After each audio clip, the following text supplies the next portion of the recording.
Uma das únicas plantas que permanece verde em meio à sequidão do semiárido brasileiro, principalmente no auge do período seco, por conta da fixação biológica do nitrogênio do solo. Vale lembrar que em algumas regiões do Nordeste, nos últimos anos, os índices pluviométricos chegaram a ser inferiores a 300 milímetros de chuva.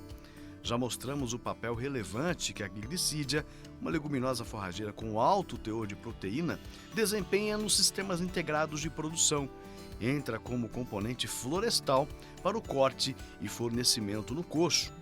Hoje, vamos mostrar outra opção de arranjo produtivo, com integração lavoura, pecuária e floresta para o pastejo, consorciando glicídia com capim. Esse sistema aqui é um sistema diferente do sistema onde você só retira o material. Esse aqui é um sistema que a gente planejou para ter o pastejo dos animais, né? Então aqui a gente tem uma associação da glicídia com o capim uruclua moçambicense, conhecido também como capim corrente. E esse capim ele tem diversas funções, assim como a glicídia. Começando pelo capim, é um capim que, além da alimentação animal, é um capim que ele serve como palhada para o plantio direto.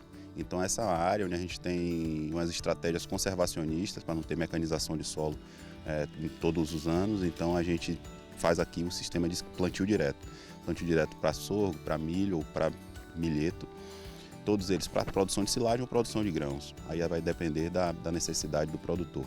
Sendo que essas áreas das entrelinhas onde são plantadas por plantio direto essas culturas anuais, elas são ladeadas por linhas de glicídia. A glicídia também entrando como componente alimentar para os animais, assim como também uma fixadora de nitrogênio no solo. Ao longo desses anos, de mais de 10 anos desse experimento aqui, já foi identificado que não existe necessidade nenhuma de adubação nitrogenada nessas áreas para a produção de milho, sorgo ou milheto. Essas áreas elas são completamente supridas apenas com a fixação de nitrogênio pela glicídia. Então, um resultado muito interessante foi obtido nessas áreas aqui, nesse sistema que é um pouco diferente daquele outro. Quanto à implantação, a gente vê aí as linhas, disposição entre elas, qual que é a recomendação de vocês? Nessa área que a gente está trabalhando aqui, a gente trabalha com 6 metros entre linhas de glicídia, né, por conta do plantio direto, mas o produtor ele pode adequar isso de acordo com a necessidade dele, de acordo ao tamanho do maquinário. Ele pode trabalhar com fileiras duplas de glicídia entre as linhas. Então, enfim, o que a gente está trabalhando nessa área são 6 metros entre linhas de glicídia e 1 metro entre as plantas de glicídia, mas esse arranjo ele é muito mutável, ele pode ser moldado de acordo com a necessidade do produtor. Essas áreas aqui, durante uma parte do ano, ela é utilizada para plantio, né? Então os animais não têm acesso. Então, após a retirada da silagem, fica-se o capim permanece, ele vai ter rebrotado todo depois do plantio, e é quando você coloca os animais. Então esses animais eles vão ter uma entrada de acordo com o capim que está sendo utilizado, que pode ser, além do uruclua, pode ser utilizado outro capim. A gente utiliza o uruclua aqui por conta de manutenção de palhada, mas pode ser utilizado outra gramínea, então a entrada e saída tem que ser com a orientação de acordo com o capim que está sendo utilizado.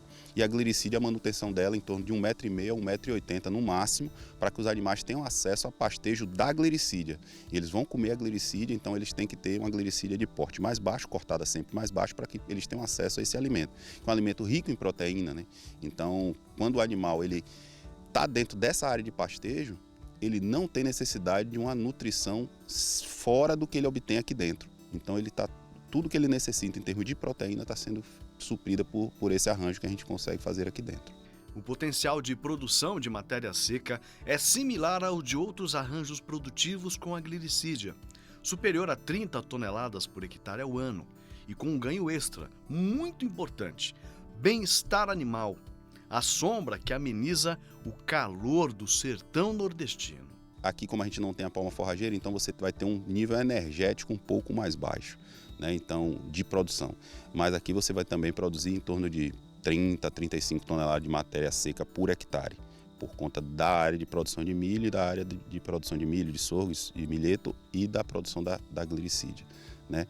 Uma diferença em relação também à outra área é que essa área daqui você tem uma incorporação desse material, né? Então diminui um pouco essa produtividade também, porque boa parte do material que vai ser da glicídia vai ser incorporado nas entrelinhas. Com o decorrer do tempo, o animal se acostuma tanto a comer a glicídia que a glicídia vira a planta de predileção dele. Então ele vai logo na glicídia, depois que ele se satisfaz com a glicídia, ele começa a pastejar. Outra coisa importante desse sistema é o conforto térmico, né? o ambiente que é gerado aqui dentro. Então, nas imagens vocês vão poder ver que existe um sombreamento muito favorável. Então, o animal tem uma área muito agradável para pastar, para ruminar, ele deita e ele fica tranquilo, depois bebe água. Enfim, além da alimentação, tem toda uma parte de conforto, de ambiência que é fornecida por essa área também.